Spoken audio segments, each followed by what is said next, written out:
আটকে দিতে যায়, যাতে করে পানি বের হওয়ার স্পিডটা কিছুটা হলেও কমে যায়। এদিকে সে যখন পানির নিচে এই কাজ করছিল, তখনই সেখানে পিৎজা ডেলিভারি বয় আসে।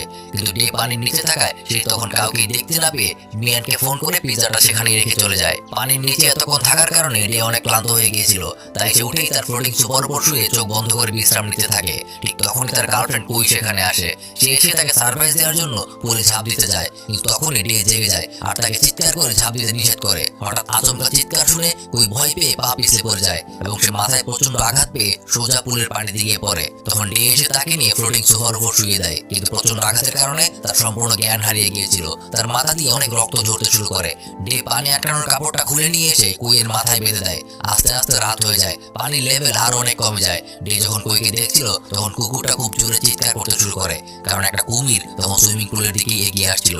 ডে তখন কুমিরটাকে দেখে চুপ করতে বলে, কারণ কুমিরটা তার দিকেই যাচ্ছিল। কুমিরটা কুকুরটাকে ধরতে গিয়ে